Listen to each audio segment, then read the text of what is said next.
Quand le monde s'agite à chacune de ces provocations, la Corée du Nord, dans l'obscurité, reste fidèle à son plan, génération après génération. Elle assemble une implacable machinerie pour enfin se placer au centre du jeu. Pièce après pièce. Voici l'histoire d'une dynastie qui veut piéger l'Amérique. Une petite dictature, un vestige folklorique de la guerre froide, qui tient en respect le pays le plus puissant du monde.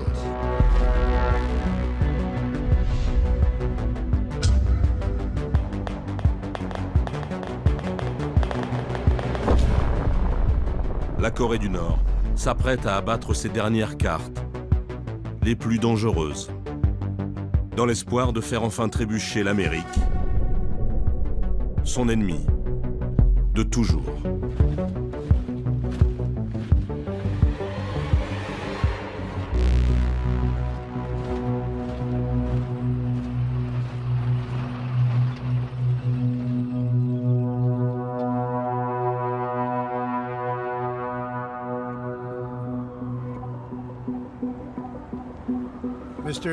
Monsieur le secrétaire général, Monsieur le Président, leaders mondiaux et distingués délégués, bienvenue à New York.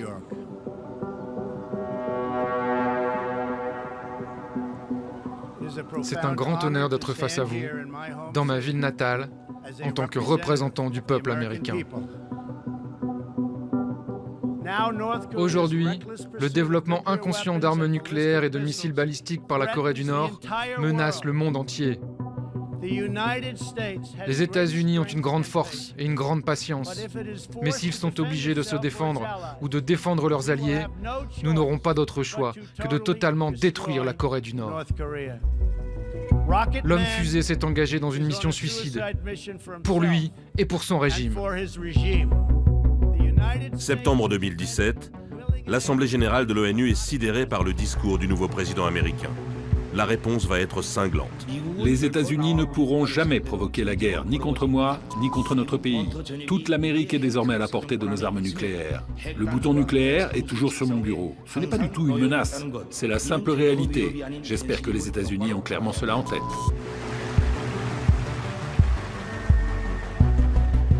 Depuis près de 70 ans, la dynastie des Kim se prépare à cette confrontation. Il est hors de question de changer de stratégie, quelles que soient les menaces.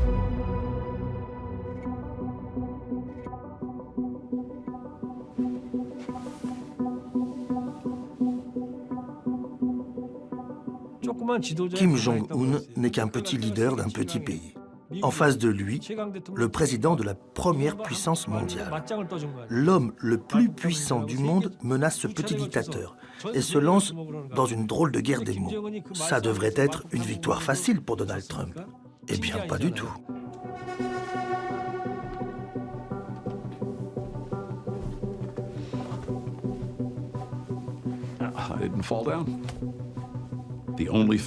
La seule chose que les Américains respectent, ce sont les pays dotés de l'arme nucléaire. Ils n'ont jamais attaqué un pays doté de l'arme nucléaire. Alors le message des Nord-Coréens, dans son expression la plus simple, telle qu'ils me le disent en privé, et telle que vous pouvez l'entendre si vous écoutez leur discours, il est le suivant.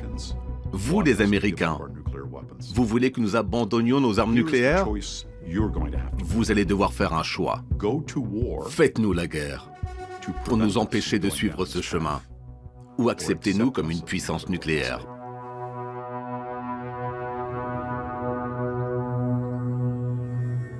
Sur le 38e parallèle, la zone démilitarisée, infranchissable, l'incroyable frontière qui divise les deux Corées.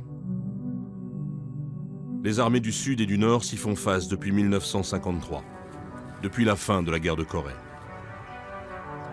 Ce face-à-face semblait figé pour l'éternité. Mais cet équilibre silencieux vacille depuis le premier essai nucléaire nord-coréen en 2006.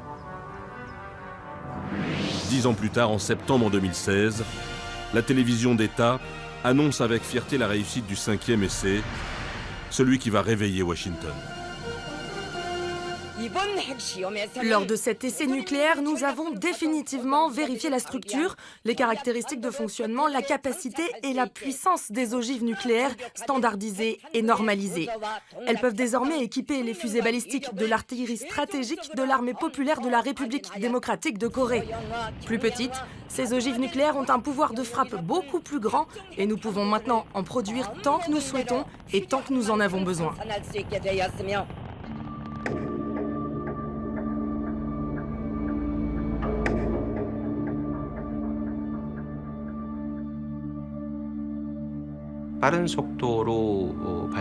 De mon point de vue, c'est vraiment ce 5e essai qui fait que leur capacité nucléaire devient non seulement crédible, mais très dangereuse.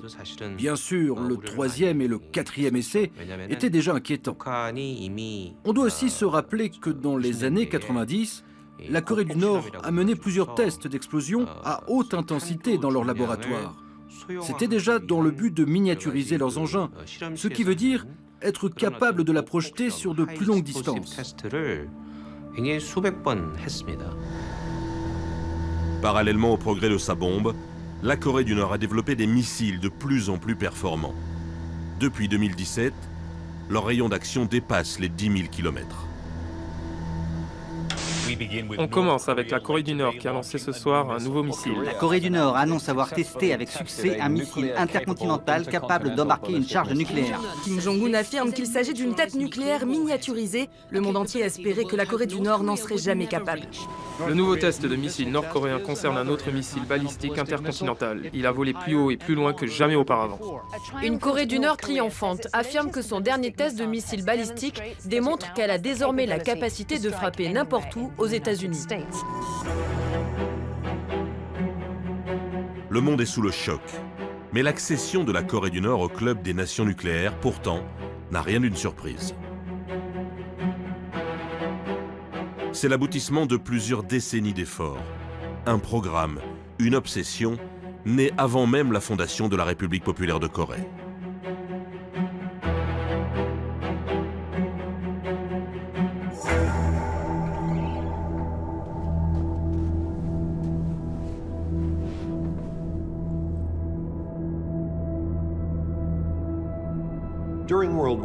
Pendant la Seconde Guerre mondiale, beaucoup de Coréens ont été embarqués au Japon comme travailleurs forcés.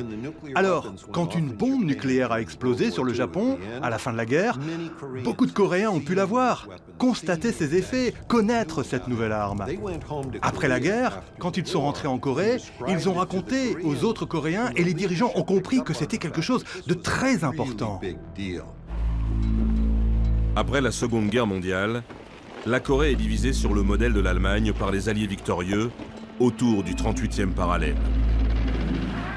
Au nord, les soviétiques installent Kim Il-sung, un combattant communiste, à la tête d'un comité provisoire du peuple. 3 ans plus tard, il s'installe définitivement au pouvoir et fonde la République démocratique de Corée. En 1950, Kim Il-sung attaque la Corée du Sud. C'est le début de la guerre de Corée qui va faire 3 millions de morts en 3 ans. Le Nord est soutenu par la Chine et par l'Union soviétique, le Sud par une coalition internationale, la première du genre sous l'égide de l'ONU. Un conflit si violent que le général américain MacArthur, qui dirige les forces de l'ONU, souhaite utiliser l'arme nucléaire. Pour le jeune dictateur, c'est une première révélation. Si son petit pays veut survivre, il lui faudra acquérir l'arme nucléaire. Pendant la guerre de Corée, Kim Il-sung est allé voir les Russes et leur a dit « J'aimerais être en position d'avoir des armes nucléaires pour dissuader mes ennemis étrangers. » Et les Russes ont répondu « Jamais de la vie !» Ils étaient très défavorables à cette idée, mais Kim a insisté encore et encore. À la fin, ils ont permis à quelques scientifiques nord-coréens de venir apprendre avec leurs ingénieurs nucléaires.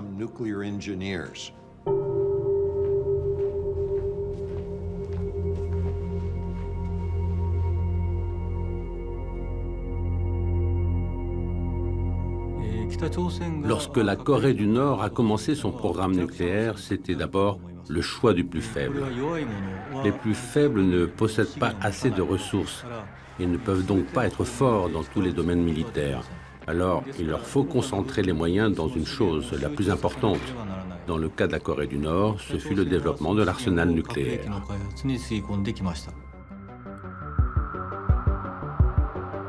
Après la guerre de Corée, Kim Il-sung espère que Mao, qui vient de perdre un fils pendant le conflit, va lui venir en aide pour développer son arsenal nucléaire. Il se rend à Pékin, mais les rapports entre les deux hommes restent compliqués. Le dictateur chinois ne fait pas confiance à son homologue de Pyongyang. Pas question de partager avec lui les premiers secrets de la bombe chinoise. Alors, Kim Il-sung, au début des années 60, se tourne à nouveau vers Moscou. L'Union soviétique, qui cherche à contenir l'influence de Mao, offre à Pyongyang un traité d'assistance qui va lier les deux pays pour plusieurs décennies. Avec comme premier cadeau, un réacteur nucléaire, clé en main.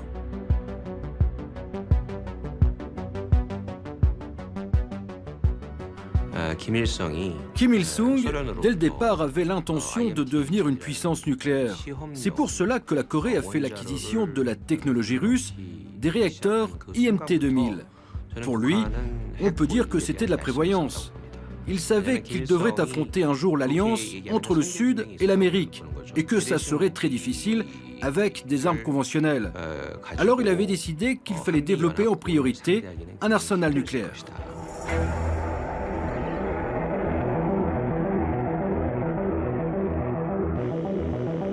Dès les années 70, l'émission des avions espions américains ramène les premières photos du petit réacteur de 5 MW offert par les soviétiques.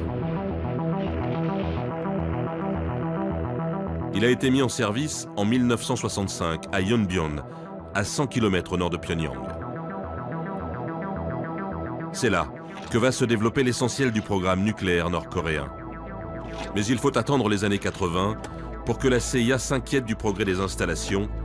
Personne ne perçoit encore le danger qu'elles représentent.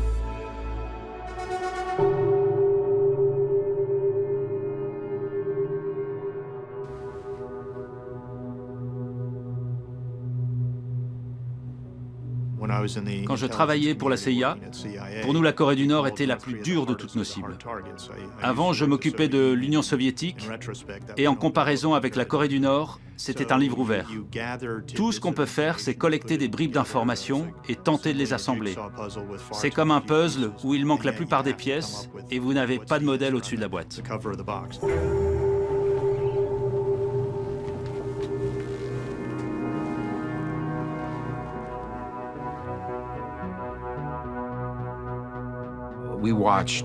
On a vu les Nord-Coréens construire un petit réacteur nucléaire, un réacteur à l'eau lourde de 5 MW. C'est un réacteur de recherche. C'est un petit réacteur, mais il tire chaque année de son combustible environ 5 kg de plutonium. Assez pour fabriquer chaque année une bombe nucléaire.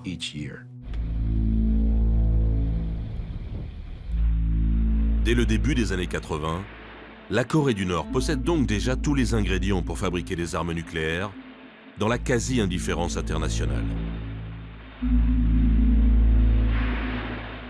Pour continuer d'avancer dans l'ombre, Pyongyang adhère en 1985 au traité de non-prolifération nucléaire. Mais à la fin des années 80, le mur de Berlin s'effondre et avec lui l'ensemble du monde soviétique, dont la Corée du Nord était la jolie vitrine exotique. Son économie semblait alors plus florissante même que celle du Sud, encore balbutiante.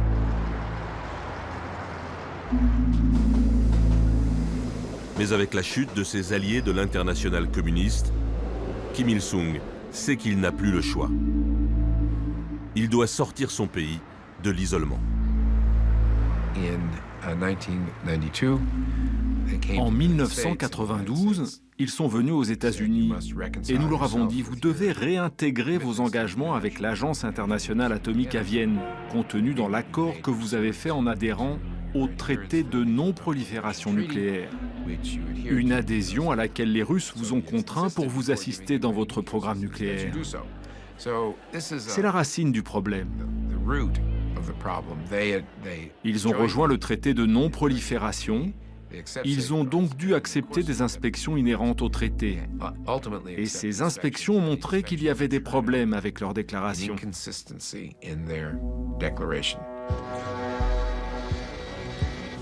Le directeur général de l'AIEA, Hans Blix, vient en personne en mai 92 visiter le site de Yonbyon. C'est le début d'un drôle de jeu entre les Nord-Coréens et les inspecteurs de l'agence. 2 années de poker menteur. 2 années de tension, de menaces ou de dissimulation. Certains jours, Pyongyang donne l'accès à des installations jusque-là inconnues. D'autres jours, elle menace d'expulser les inspecteurs. À l'arrivée, Hans Blix ne peut que reconnaître son échec. Il n'en sait pas beaucoup plus sur les avancées coréennes.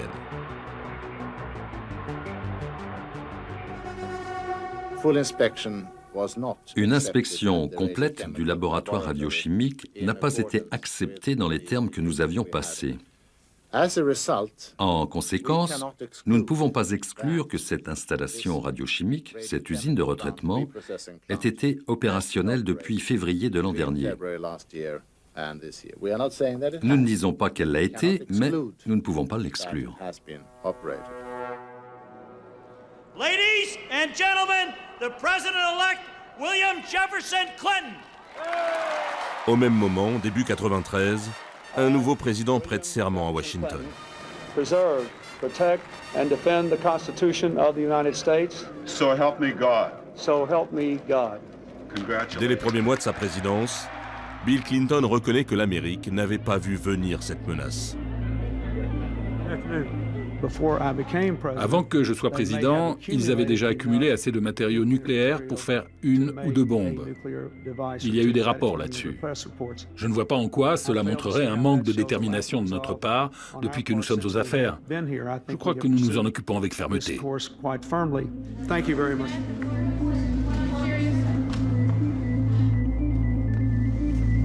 Le premier voyage intercontinental du nouveau président l'emmène dans la zone démilitarisée entre les 2 Corées. En faisant quelques pas sur ce pont, le pont du non-retour, Bill Clinton n'hésite pas à provoquer des soldats nord-coréens armés sur l'autre rive. Le message est clair. Aucun intérêt pour eux à développer des armes nucléaires, parce que s'ils les utilisent, ce sera la fin de leur pays. Bill Clinton promet donc à la Corée du Nord la destruction totale si elle poursuit son programme nucléaire. Un quart de siècle avant que Donald Trump répète les mêmes menaces. Des menaces qui, en 1994, n'étaient pas de simples tweets.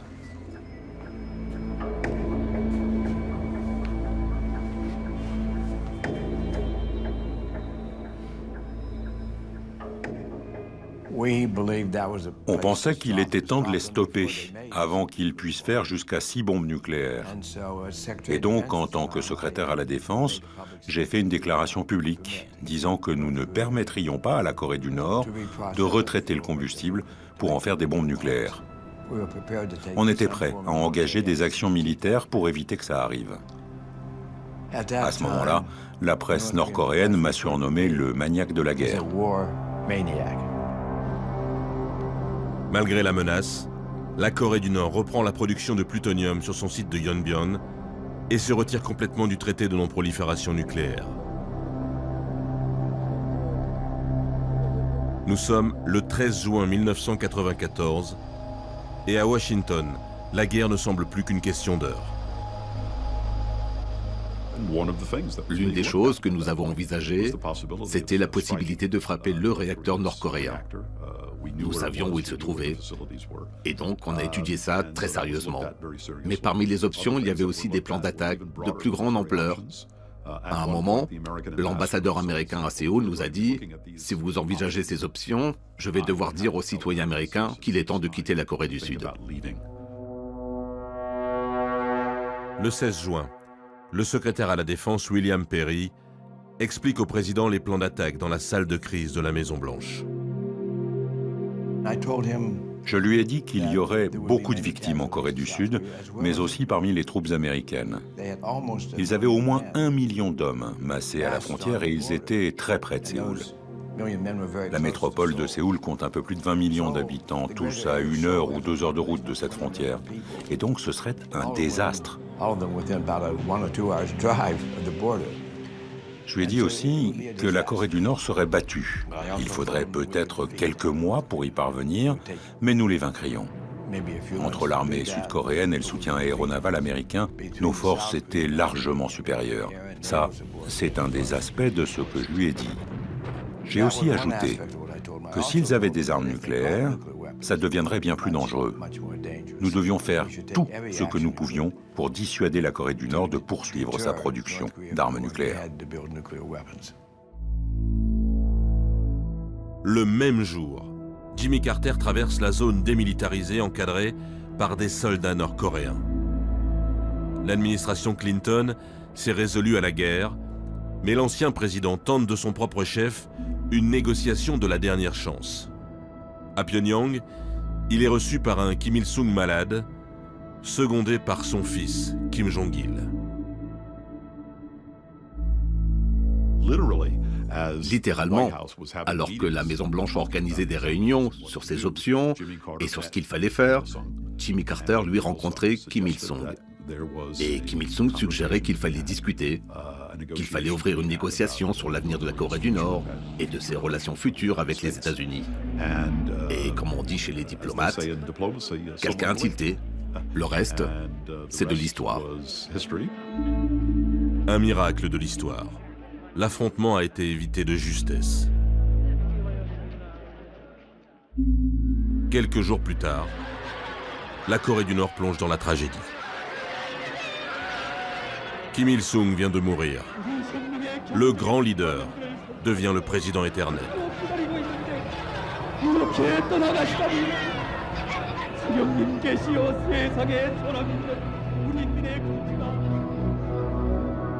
Kim Jong-il, numéro 2 du régime depuis de nombreuses années, remplace désormais son père. Passé le deuil, il reprend les négociations avec Washington. Elle se déroule à Genève avec Robert Gallucci à la tête de la délégation américaine. Elles aboutissent en 4 mois, en un accord qui est toujours, à ce jour, le dernier signé par les Nord-Coréens. Pyongyang renonce à son programme militaire contre la promesse américaine de lui fournir 2 réacteurs à l'eau légère. Ils peuvent produire de l'énergie, mais plus difficilement des bombes. L'objectif des négociations en 1994 était de stopper la production de plutonium du programme d'armement nucléaire nord-coréen. Quand on a finalisé l'accord, c'est exactement ce qui a été accompli. Ils avaient 3 réacteurs, 1 en service, 2 en construction pour produire du plutonium et une usine de retraitement pour extraire le plutonium. Et nous avons fermé le tout. La CIA estimait que si nous n'avions pas signé cet accord, les Coréens auraient produit 200 kilos de plutonium chaque année. Jusqu'au terme de son mandat, l'administration Clinton maintient le dialogue. Madeleine Albright, la secrétaire d'État, se rend à Pyongyang pour préparer une visite du président américain en Corée du Nord avec Kim Jong-il, désormais numéro 1 du régime. De son côté, William Perry négocie la suite des accords de Genève. Une avancée qui devait être historique. Le président Clinton a validé les termes de cet accord et il a fait savoir qu'il serait heureux de rencontrer Kim Jong-il pour le signer. Mais un drôle de truc s'est passé ce mois-là. Ça s'appelle une élection américaine. Une nouvelle administration est arrivée. Le président Clinton était réticent à l'idée de signer un accord qui aurait contraint son successeur. Il a dit que ce serait au nouveau président de le signer. Ladies and gentlemen, the President-elect of the United States, George Walker Bush. Avec ce nouveau président, le changement de cap est radical. Dès le début de sa présidence, il interrompt les négociations avec la Corée du Nord.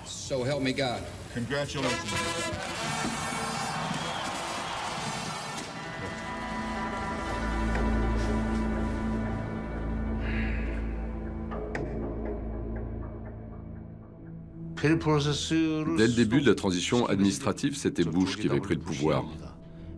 Donc on ne pouvait plus mettre en application le processus de Perry, complètement stoppé par la nouvelle administration qui se mettait en place.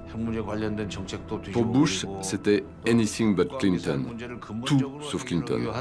Le processus de Perry est devenu nul et non avenu. Tout le travail de l'administration Clinton a été anéanti. Et ici, en Corée, les relations entre le Nord et le Sud ont également été très contrariées.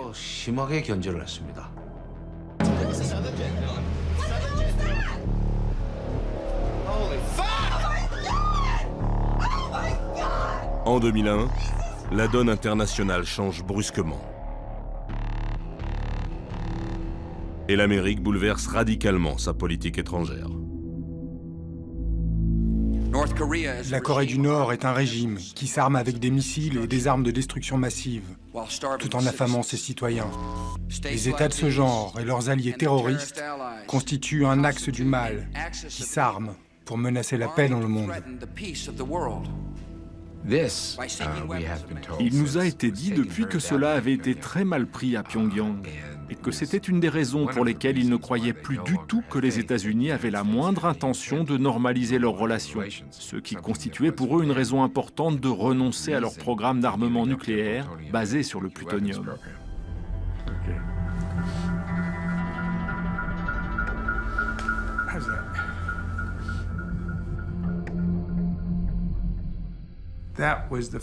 Ce fut l'erreur fatale de l'administration Bush. Il n'aimait pas cet accord cadre, très bien. Il l'aimait, parfait. Mais il fallait avoir quelque chose de prêt pour le remplacer. À la place, ils ont juste laissé un énorme vide. Et les Nord-Coréens ont tout simplement relancé leur programme et ils ne se sont jamais arrêtés depuis. Notre dernière vraie chance, notre dernière fenêtre, c'était octobre-novembre 2000. Après, tout ça a disparu. Pendant les années Bush, la propagande nord-coréenne se déchaîne contre l'Amérique. Elle n'hésite plus à menacer, y compris en anglais, les États-Unis. Un communiqué du gouvernement de la Corée du Nord. Depuis son arrivée, l'administration Bush nous a dénoncés comme une partie de l'axe du mal. Cette déclaration de politique étrangère vise à dénigrer notre système et désigne notre pays comme une cible de frappe nucléaire préventive.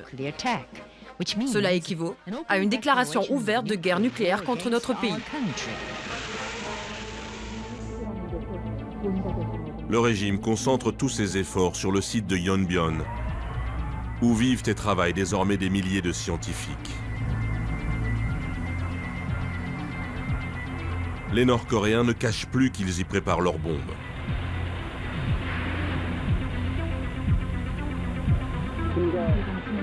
Le compte à rebours est implacable. Il s'achève le 9 octobre 2006 avec une annonce triomphale de la télévision officielle.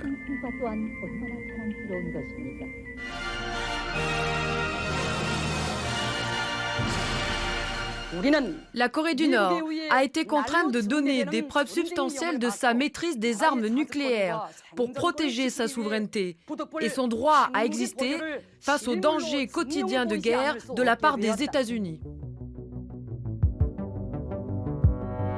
Ce premier essai est d'une puissance très limitée. Mais il prouve que les Kim n'ont jamais stoppé le programme nucléaire nord-coréen. Ils n'ont jamais cédé ni aux menaces de Bush, ni aux promesses de Bill Clinton.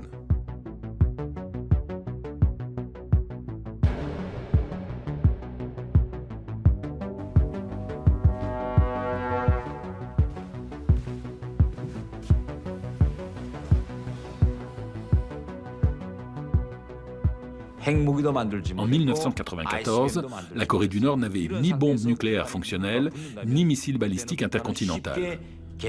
Le pays était très affaibli. Si jamais il y avait eu la guerre, la Corée du Nord aurait été complètement démolie. C'est pour ça que les Nord-Coréens ont alors promis aux Américains qu'ils n'allaient pas développer d'armes nucléaires. Ils avaient juste besoin de temps pour développer leur programme. On se rend compte aujourd'hui que la Corée du Nord n'a pas arrêté de mentir aux Américains et à la communauté internationale. Le monde extérieur se fait toujours avoir par la Corée du Nord. Un régime politique autoritaire, voire totalitaire, comme celui de la Corée du Nord, a deux avantages: la rapidité des décisions et la longévité des stratégies. Le fait que les stratégies durent longtemps est indéniablement un atout. Dans les pays démocratiques, comme les États-Unis ou le Japon, les mesures changent radicalement selon les gouvernements, même si l'objectif, lui, reste le même. Que ce soit les États-Unis ou le Japon, ils sont fondamentalement contre le développement de l'arme nucléaire par la Corée du Nord.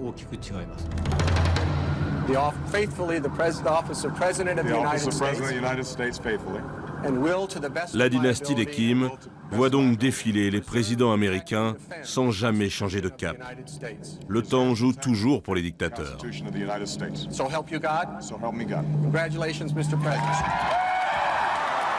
C'est au tour de Barack Obama d'occuper la Maison-Blanche.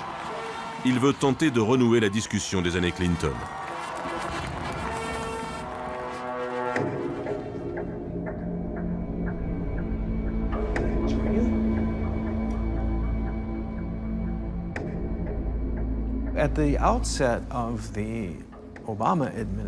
Au début de l'administration Obama, le président et son équipe, moi y compris,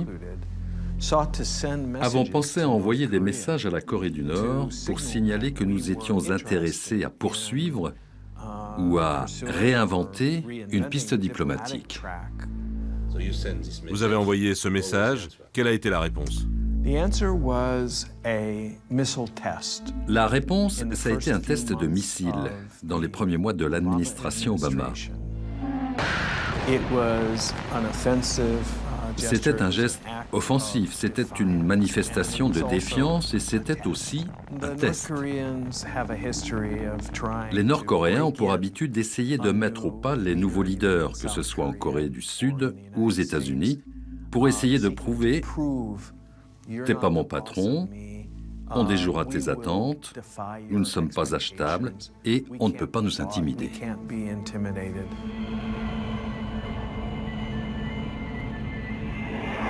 Les satellites et les avions américains confirment que la Corée du Nord n'a plus vraiment peur de Washington. Le site de Yonbyon est désormais gigantesque. Barack Obama le voit, mais il préfère ne pas réagir. Il pense qu'il n'y a aucun bénéfice politique à s'attaquer à la Corée du Nord. Alors son administration invente un concept pour justifier cette inaction: la patience stratégique. Vous savez, les Nord-Coréens avaient l'habitude de nous dire « Votre politique de patience stratégique, c'est bien. Soyez aussi patient que vous voulez, disait-il. On va juste poursuivre notre programme nucléaire. » Et c'est ce qu'ils ont fait, malheureusement. En secret, tous les liens ne sont pas rompus. À New York, dans cet immeuble proche des Nations Unies, Robert Karlin rencontre régulièrement pendant les années Obama les diplomates nord-coréens. Des discussions officieuses, derrière ces fenêtres, pendant lesquelles les Nord-Coréens font tout pour attirer l'attention de l'Amérique. Pendant les 2 mandats du président démocrate, il procède à 4 essais nucléaires et à 12 tirs de missiles balistiques. À chaque fois, c'est d'abord pour dire aux Américains « Écoutez, on est sérieux, voilà ce que nous avons. Voulez-vous qu'on s'assoie et qu'on discute ? Non ? Ok. Alors on passe à l'étape suivante. » Finalement, ils nous ont montré leur programme d'enrichissement en novembre 2010. Steve Faker, le professeur John Lewis et moi, ils nous ont emmenés à Yongbyon. Ils nous ont promenés à travers les installations, ce à quoi on ne s'attendait pas. On pensait qu'on verrait quelques centrifugeuses. Je ne sais pas, 10, 100, un petit nombre. Et qu'on dirait « Ah oui, c'est très impressionnant ». Mais ils nous ont fait rentrer dans cet immeuble. Ils nous ont emmenés à une fenêtre panoramique. Et là, il y avait 2000 centrifugeuses. Nos mâchoires en sont tombées. On s'est retrouvés sans voix en se mettant à compter les centrifugeuses. Et là, ils nous ont pressés dehors parce qu'ils ne voulaient pas qu'on puisse trop détailler tout ça. L'essentiel, c'est qu'ils voulaient que nous sachions qu'ils avaient fait ça. Et la situation est devenue plus difficile et compliquée.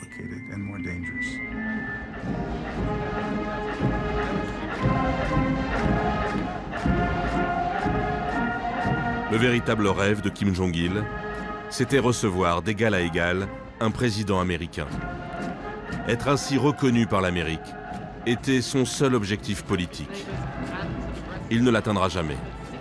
Il meurt le 17 décembre 2011. Son successeur, son fils Kim Jong-un, est très différent des deux premiers avatars de la dynastie des Kim. Kim Jong-il avait été préparé pendant 20 ans à prendre le pouvoir. Numéro 2 du régime, il maîtrisait les négociations internationales et il avait un large réseau dans l'armée.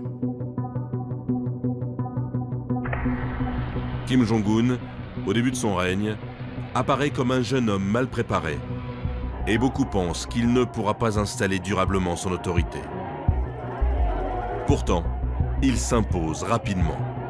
D'abord en éliminant tous ceux qui pourraient lui faire de l'ombre, même s'ils font partie du premier cercle, comme son oncle fusillé pour corruption ou son demi-frère empoisonné à l'aéroport de Kuala Lumpur par les services secrets nord-coréens.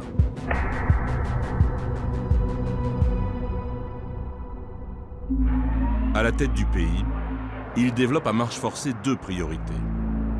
L'amélioration de la situation économique et, en même temps, le développement de l'arme nucléaire, qui devient obsessionnel.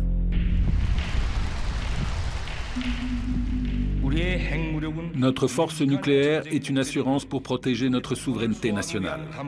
Avec elle, nous construisons la paix, la richesse et la puissance, ainsi que le bonheur du peuple. Il semble être solidement aux commandes. Il semble avoir impressionné tous ceux qui devaient l'être. Il semble avoir inspiré tous ceux qu'il avait besoin d'inspirer. Il donne au régime un panache de modernité. Par exemple, lorsqu'il apparaît en public avec sa femme, qu'il visite une usine de parfum et des choses comme ça. Il sait comment séduire les élites et préserver leur loyauté malgré les difficultés. Je pense qu'il a fait juste assez pour assurer la poursuite de la stabilité.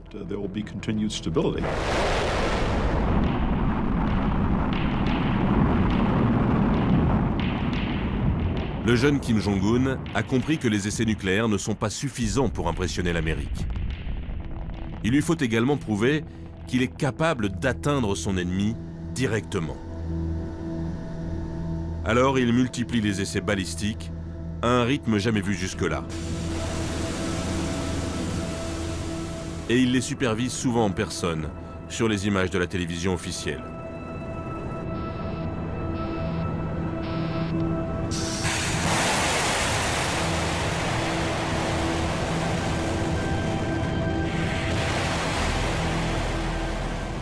Nous avons essayé la tactique du gentil flic, nous avons essayé la tactique du méchant flic, on a essayé d'ignorer la Corée du Nord, on a essayé de la menacer militairement, tout ce que vous imaginez. Presque tout a été tenté pendant cette période-là. Et rien n'a marché dans la durée. Et puisque le problème nord-coréen n'était pas aussi haut dans les priorités que, disons, la guerre contre le terrorisme, l'Afghanistan, l'Irak, etc. Alors la question coréenne n'a pas bénéficié des budgets ou de l'attention qu'elle méritait. L'administration Obama pensait qu'elle avait le temps, que la Corée du Nord ne pourrait pas accomplir les progrès suffisants pour menacer directement les États-Unis pendant son mandat. Mais Kim Jong-un a pris tout le monde de vitesse. Il a fait des scientifiques atomiques du pays de véritables stars, accueillis par des foules en liesse à Pyongyang.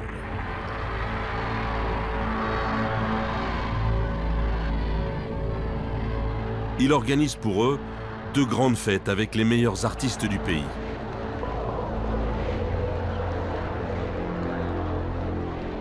Malgré les sanctions, il dépenserait plus de 20% de son PIB chaque année dans l'effort nucléaire. Alors, pendant les derniers jours de la présidence Obama, le piège des Kim commence à se refermer. L'inacceptable a été annoncé en janvier 2017 par le pays de Kim Jong-un, à savoir son intention de poursuivre le développement d'un missile balistique intercontinental pouvant atteindre les États-Unis et adapter ce missile à une de leurs armes nucléaires, de façon à pouvoir menacer les États-Unis, au cas où il dirait que les États-Unis les menacent. Janvier 2017, la date n'a pas été choisie au hasard. Please raise your right hand and repeat after me. Quelques jours plus tard, Washington inaugure une nouvelle présidence. Donald John Trump do solemnly swear, preserve, protect and defend. Comme pour toutes les autres, Pyongyang a tout fait pour se faire remarquer. So help me God. So help me God.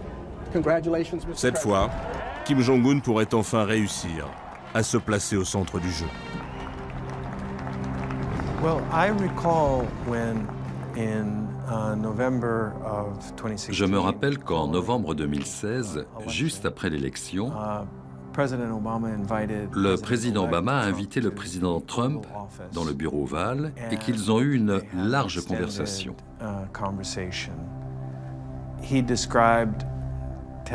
Il a expliqué au président élu, Donald Trump, que la Corée du Nord avait de fortes chances de devenir le plus important défi de sa présidence en matière de sécurité. L'élément nouveau, c'est Trump. J'ai vu beaucoup de présidents américains. Parmi eux, il y en a eu de plus tolérants et des plus intolérants. Mais il n'y a jamais eu un président qui a dit qu'il allait régler le problème nord-coréen en détruisant la Corée du Nord. Jusque-là, ça n'a jamais été considéré comme une option valable. Mais le président Trump n'arrête pas de répéter que les États-Unis pourraient prendre l'initiative d'une attaque contre la Corée du Nord pour régler le conflit. À chaque fois qu'il échange ce genre de menace avec Kim Jong-un, la possibilité d'une guerre se rapproche. Pour représenter l'Amérique à l'ONU, Donald Trump nomme Nikki Haley, une républicaine ultra-conservatrice. Entre août et décembre 2017, elle fait voter 3 résolutions qui organisent un quasi-blocus de la Corée du Nord. Le projet de résolution a obtenu 15 voix. La Corée du Nord est désormais privée de presque tout, et notamment de pétrole. Cette résolution augmente encore plus la pression sur la Corée du Nord en s'appuyant sur la précédente résolution qui prévoyait les sanctions les plus dures jamais imposées. C'était la 20e fois depuis 1993 que le Conseil de sécurité décide ainsi de durcir les sanctions contre la Corée du Nord. À Pyongyang, pourtant, l'économie ne s'est jamais aussi bien portée. 4% de croissance en 2016 et des échanges économiques en hausse de 10%.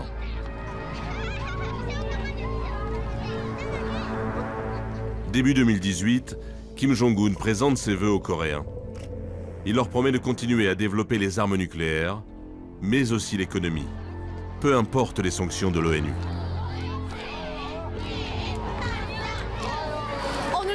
Je suis très heureuse d'être dehors pour pratiquer nos jeux traditionnels avec les enfants pour le Nouvel An. Grâce à notre respecté maréchal, l'avenir de nos enfants sera plus brillant, plus prospère. Ouais, je suis fier de ce que nous avons accompli l'an dernier. J'ai entendu ce que notre leader suprême Kim Jong-un a dit dans son discours de Nouvel An. Ça renforce ma détermination de travailler plus dur encore.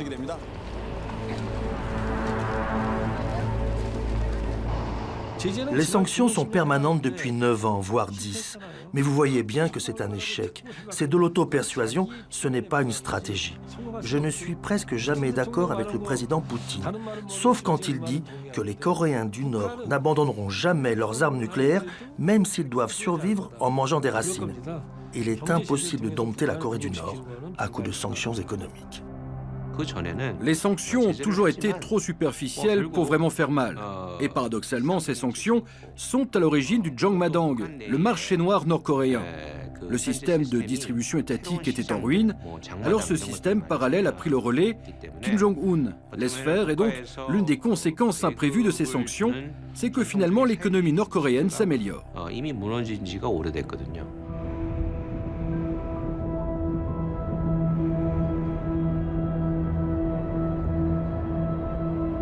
Ce système d'économie parallèle s'alimente essentiellement en Chine.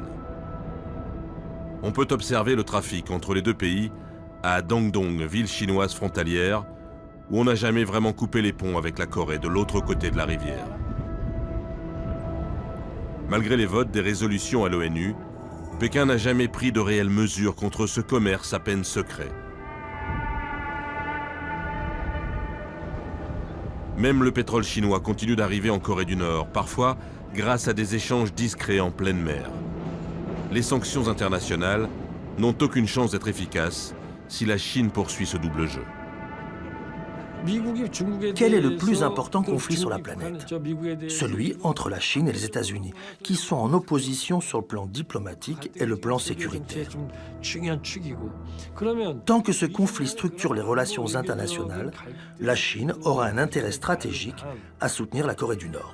Exactement comme les États-Unis ont un intérêt stratégique évident à soutenir la Corée du Sud.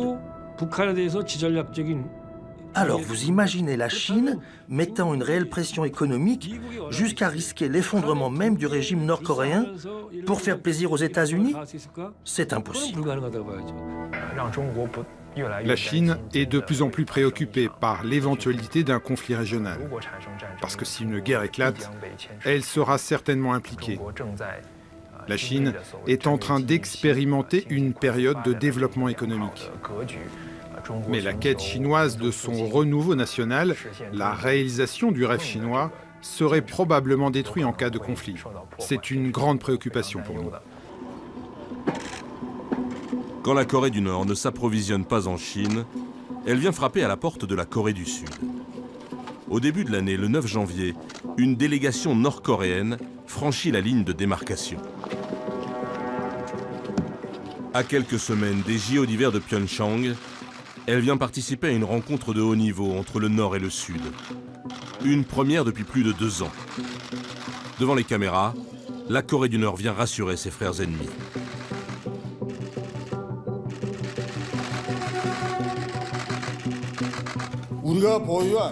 À propos de nos armes nucléaires, nos armes de haute technologie, nos bombes à hydrogène ou nos missiles intercontinentaux, elles ne visent que les États-Unis. Elles ne visent pas nos frères de race. L'enjeu pour Kim Jong-un est double.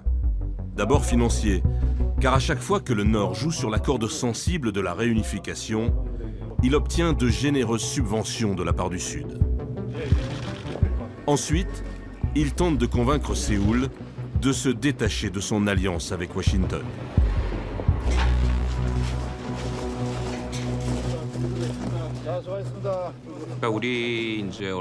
En Corée du Sud, la presse, le gouvernement ont une tendance à espérer que la Corée du Nord porte une grande attention au dialogue Nord-Sud. Mais c'est très loin de la réalité. Dans la tête des Nord-Coréens, 99,9% de leurs efforts sont consacrés à la recherche de moyens de convaincre les Américains de leur capacité nucléaire. Ils veulent se faire reconnaître en tant que puissance nucléaire vis-à-vis des États-Unis. Ils ne pensent qu'à ça.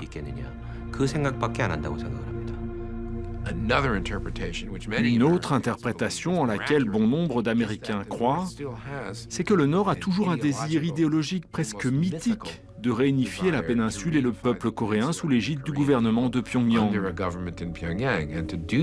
Et que pour y arriver, il faut qu'ils brisent l'alliance entre la Corée du Sud et les États-Unis. Et pour cela, ils ont besoin d'être capables de menacer le sol des États-Unis d'une attaque nucléaire. C'est ce qu'ils s'emploient activement à faire en ce moment. On pourrait donc dire que ce qu'ils font n'est pas une affaire de défense ou de dissuasion, mais une stratégie offensive. Chaque jour qui passe, cette menace est de plus en plus précise. Le piège des Kim est en train de se refermer.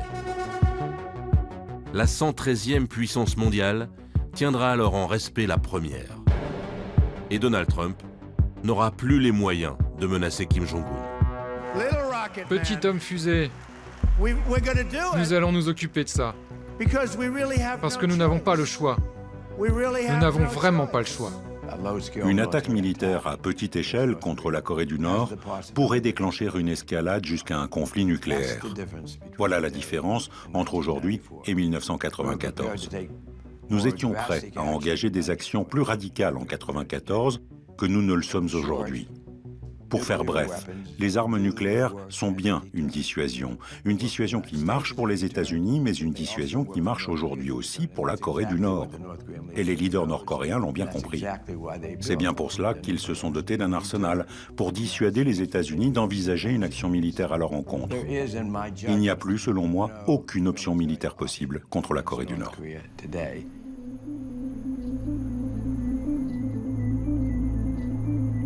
Dans la péninsule coréenne, on n'est pas rassuré pour autant. Un peu partout, on perçoit ce climat de guerre qui se lève. Comme dans cette petite montagne à 4 heures au sud de Séoul, avec son golfe où les Coréens des villes venaient faire un parcours le week-end. Il est désormais inaccessible, réquisitionné par l'armée. Des batteries antimissiles dernière génération fournies par les États-Unis montent la garde. Les habitants des alentours viennent observer, à distance. Plus il y a d'armes concentrées au même endroit, et plus le risque d'un conflit est grand. Mais ce n'est pas notre guerre. C'est un problème entre la Corée du Nord et les États-Unis, ou entre la Chine, les États-Unis et la Russie. Pourtant, il peut y avoir la guerre ici, en Corée du Sud, malgré l'avis de tous les habitants. Ces batteries de missiles qui annoncent la guerre, les habitants n'en voulaient pas. Elles font de leur région une cible pour le régime de Kim Jong-un. Alors ils bloquent les routes, ils organisent des manifestations parfois dérisoires. Ils convoquent les jeunes des lycées alentours.